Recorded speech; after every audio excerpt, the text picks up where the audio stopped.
So hello everyone, इस video में हम डिस्कस करेंगे कि सर्कुलर परमुटेशन क्या होता है, राइट। अब तक मैंने अपनी लास्ट वीडियो में ये डिस्कस किया था कि अगर आपके पास n डिस्टिंक्ट ऑब्जेक्ट्स हैं तो आप उसे एक लाइन में कितनी तरीके से अरेंज कर सकते हैं, दैट इज़ लीनियर परमुटेशन हमने डिस्कस किया था। तो अगर आप इंटरेस्टेड हैं उसे देखने में तो उस वीडियो का लिंक मैं आपको इस वीडियो के डिस्क्रिप्शन में दे दूंगी, तो आप उसको देख सकते हैं। Now coming back to circular permutation, it simply means कि आप n डिस्टिंक्ट ऑब्जेक्ट्स को कितने तरीके से किसी फिक्स सर्किल के अराउंड अरेंज कर सकते हैं, राइट। तो देखिए, सर्कुलर परमुटेशन जो है वो दो तरीके का होता है। पहला ये होता है कि जब क्लॉकवाइज और एंटी क्लॉकवाइज अरेंजमेंट्स जो हैं वो दोनों डिफरेंट हों, और दूसरा जिसमें क्लॉकवाइज और एंटी क्लॉकवाइज अरेंजमेंट्स जो हैं वो एक। पहला केस हम डिस्कस करते हैं तो देखिए, आप ये सपोज करिए कि एक सर्कुलर टेबल है और उस टेबल के अराउंड 3 चेयर्स लगी हुई हैं और उन 3 चेयर्स पे 3 पर्सन्स बैठे हुए हैं। Yes, like this. हमने इन 3 पर्सन्स को नाम दे दिया ABC। तो अब देखिए ABC, ये डायरेक्शन आपको क्या दे रहा है? Simple clockwise direction. अब दूसरा अरेंजमेंट ऐसा भी हो सकता है कि जब ये क्लॉकवाइज चला तो A यहाँ पर आ जाए, B आगे चला जाए और C यहाँ पे आ जाए। अब नेक्स्ट ये हो सकता है कि A यहाँ, B और C। तो ये तीनों अरेंजमेंट्स पॉसिबल हैं इस तरह से अगर हम क्लॉकवाइज चलें। ये हमने बात करी क्लॉकवाइज डायरेक्शन की। अब हम बात करेंगे एंटी क्लॉकवाइज डायरेक्शन की। ध्यान रखिए, एंटी क्लॉकवाइज डायरेक्शन के लिए सिंपली हमें ये जो लूप बन रहा है इसको फ्लिप करना पड़ेगा। फ्लिप का मतलब क्या है? मान लीजिए ये ऐसे रखा हुआ है, यहाँ A है, C है और B है। फ्लिप का मतलब है सिंपली आप A को फिक्स रखिए और इसको ऐसे पलट दीजिए, तो B और C की पोजीशन इंटरचेंज हो जाएगी। B यहाँ आ जाएगा और C यहाँ पे आ जाएगा, राइट, सिंपल। अब अगर हम A से B की तरफ चलेंगे तो ये डायरेक्शन हमें क्या दे रहा है? एंटी क्लॉकवाइज डायरेक्शन दे रहा है, ठीक है। इस अरेंजमेंट के अलावा दूसरा अरेंजमेंट ये भी हो सकता है कि A यहाँ आ जाए, B यहाँ, C यहाँ, और थर्ड ये भी हो सकता है A यहाँ, B यहाँ, C यहाँ। सिंपल है। हमने ये देखा कि 3 लोगों का अरेंजमेंट सिर्फ इतने ही तरीके से पॉसिबल है। तो ये टोटल कितने तरीके हो गए? 6 तरीके हो गए। नाउ हम कितने अरेंजमेंट्स एक्चुअल में होंगे इसको समझने से पहले इम्पॉर्टेंट ये है कि हम इस चीज़ को समझें कि क्लॉकवाइज और एंटी क्लॉकवाइज अरेंजमेंट्स को आप डिफरेंट मीन्स अलग अलग क्यों कह रहे हैं। तो देखिए, ध्यान दीजिए, यहाँ पर ये एक आदमी बैठा है A, ठीक है। इसका मुंह किधर है? इधर है। सिंपल जैसे टेबल पे बैठते हैं तो आपने ये देखा कि A के लेफ्ट में B है और राइट में जो है वो C है, ठीक है। अब एंटी क्लॉकवाइज डायरेक्शन में इस चीज़ को देखिए, A ये रहा, इसका उल्टा हाथ क्या होगा? इधर। दैट मीन्स लेफ्ट में C है और राइट में B आ गया। तो इन शॉर्ट कहने का ये मतलब हुआ कि जब क्लॉकवाइज डायरेक्शन था तो देखने में तो ये ऐसा सेम लग रहा है, लेकिन A के लेफ्ट में B था और राइट में C था।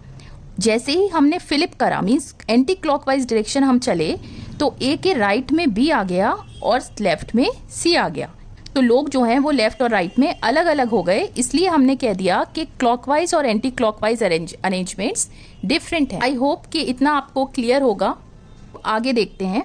आपने एक अरेंजमेंट क्लॉकवाइज डायरेक्शन में ये करा, दूसरा ये करा। मुझे ये बताइए, यहाँ A बैठा है तो इसका लेफ्ट हैंड इधर होगा, ठीक है, और राइट हैंड इधर होगा। यहाँ A बैठा है तो इसका राइट हैंड साइड किधर होगा? यहाँ, और लेफ्ट हैंड साइड यहाँ, ठीक है। जैसे टेबल पे बैठते हैं सिंपली ऐसे ही आपको विजुलाइज करना है। तो उल्टे हाथ पे B है, उल्टे हाथ पे B है, उल्टे हाथ पे B है, सीधे हाथ पे C है, यहाँ पे भी C है, यहाँ पे भी C है। तो हमें क्या मालूम हुआ कि क्लॉकवाइज डायरेक्शन में जो 3 अरेंजमेंट्स हमने करे थे वो बेसिकली कुछ नहीं है, सेम अरेंजमेंट्स हैं। All 3 arrangements are same. Simply हमने A को ऐसे क्लॉकवाइज घुमाया ज़रूर है, लेकिन जो पोजीशन है A के रिस्पेक्ट में कि उसके उल्टे हाथ और सीधे हाथ पे कौन है वो हर केस में सेम है। तो हमने ये कह दिया कि इसके जो 3 अरेंजमेंट्स हैं ये किसके बराबर है? एक अरेंजमेंट के बराबर। देखिए, A के राइट में B था और A के लेफ्ट में C था। सिमिलरली यहाँ A ऐसे बैठा हुआ है तो इसका राइट हैंड क्या होगा? ये, और लेफ्ट हैंड क्या होगा? ये। अगर ऐसे बैठा हुआ है तो इसका सीधा हाथ इधर होगा और उल्टा हाथ इधर होगा। तो हम ये देख रहे हैं सारे केसेस में कि A के राइट हैंड साइड पे B है, B है, B है। लेफ्ट हैंड साइड पे C है और C है, ठीक है। दैट मीन्स कि एंटी क्लॉकवाइज डायरेक्शन के तीनों अरेंजमेंट्स क्या हैं, वो एक ही अरेंजमेंट को रिप्रेजेंट कर रहे हैं। तो इन शॉर्ट कहने का मतलब ये है कि अगर आप किसी टेबल के अराउंड 3 लोगों को बिठाएंगे तो टोटल अरेंजमेंट्स कितने पॉसिबल हैं, 1 + 1 दैट इज 2 अरेंजमेंट पॉसिबल हैं, ठीक है। अब इसको एक तरीके से और समझते हैं कि आपके पास 3 लोग थे, 3 ही जगह थी। तो नॉर्मली जो हम परमुटेशन में करते हैं कि जितने लोग हैं उतनी ही जगह हैं, तो कितने अरेंजमेंट्स हो जाते हैं, उतने ही फैक्टोरियल। मीन्स 3 लोग 3 जगह that is 3 factorial total arrangement हो जाएंगे, जैसे कि हमने पिछली वीडियो में पढ़ा था।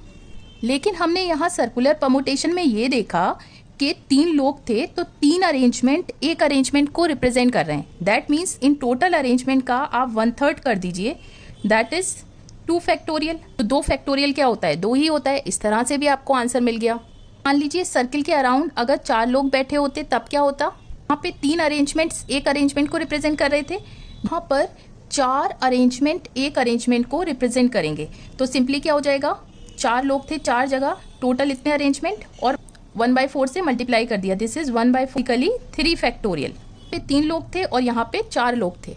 सिमिलरली अगर यहाँ पे n पर्सन्स होंगे तो कितने अरेंजमेंट्स पॉसिबल हैं, टोटल तो n फैक्टोरियल हो जाएंगे और उसको आप 1/n से मल्टीप्लाई कर देंगे, तो ये हो जाएगा 1/n। So this is basically n minus. हमें एक जनरल फॉर्मूला मिल गया कि जब क्लॉकवाइज और एंटी क्लॉकवाइज अरेंजमेंट्स अलग अलग होंगे तो सिंपली अरेंजमेंट्स कितने होंगे, n-1 फैक्टोरियल। हमने एक फॉर्मूला डिराइव कर दिया दैट इज n। देखिए इन शॉर्ट मतलब क्या हुआ, नाउ मान लीजिए आपके पास 6 लोग हैं, आपको एक सर्कुलर टेबल के चारों तरफ बिठाना है। हमने इनको नाम दे दिया 1 2 3 4 5 6। तो सिंपली शॉर्टकट क्या कहता है कि इनमें से कोई भी एक आदमी की जो पोजीशन है वो आप फिक्स कर दीजिए। अगर आपने मान लीजिए 1 की पोजीशन फिक्स कर दी, ये यहाँ से हिलेगा ही नहीं, तो बाकी कितने लोग बचे, 5, और 5 ही जगह हैं, तो ये सिंपली अरेंजमेंट्स कितने हो जाएंगे, 5 फैक्टोरियल। आप इस तरह से भी कर सकते हैं और फॉर्मूले से क्या हो जाएगा, 6 - 1 factorial, that is same, right. तो अब हम अपने नेक्स्ट केस पे चलते हैं कि जब क्लॉकवाइज और एंटी क्लॉकवाइज अरेंजमेंट्स सेम होते हैं।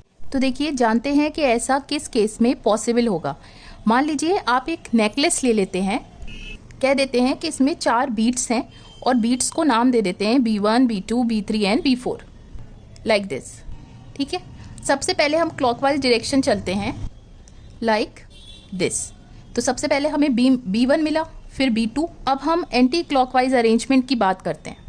तो मैंने क्या बताया था, सिंपली हमें फ्लिप करना होता है। फ्लिप मीन्स अभी ये ऐसे रखा हुआ है, B1 यहाँ है, B2 B3 और B4। सिंपली B1 को फिक्स रखिए और इसको ऐसे घुमा दीजिए, राइट। तो जो B2 इधर था वो इधर चला जाएगा और B4 इधर आ जाएगा। सिंपली B2 और B4 की जगह जो है वो फ्लिप हो जाएगी और B1 और B3 सेम जगह पे रहेगा लाइक दिस, ठीक है। अगर अब आप B1 से B2 चलेंगे तो ये हो गया आपके पास एंटी क्लॉकवाइज डायरेक्शन, ठीक है। तो B1 B2, उसके बाद एंटी क्लॉकवाइज डायरेक्शन में B3 आएगा, फिर B4 आएगा।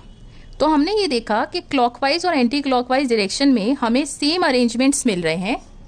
तो कहने का मतलब ये है कि पहले जो था लोग टेबल के अराउंड बैठे हुए थे, तो किसी भी इंसान का लेफ्ट हैंड और राइट हैंड अलग होगा के अकॉर्डिंग पोजीशन जो है बाकी लोगों की चेंज हो रही थी।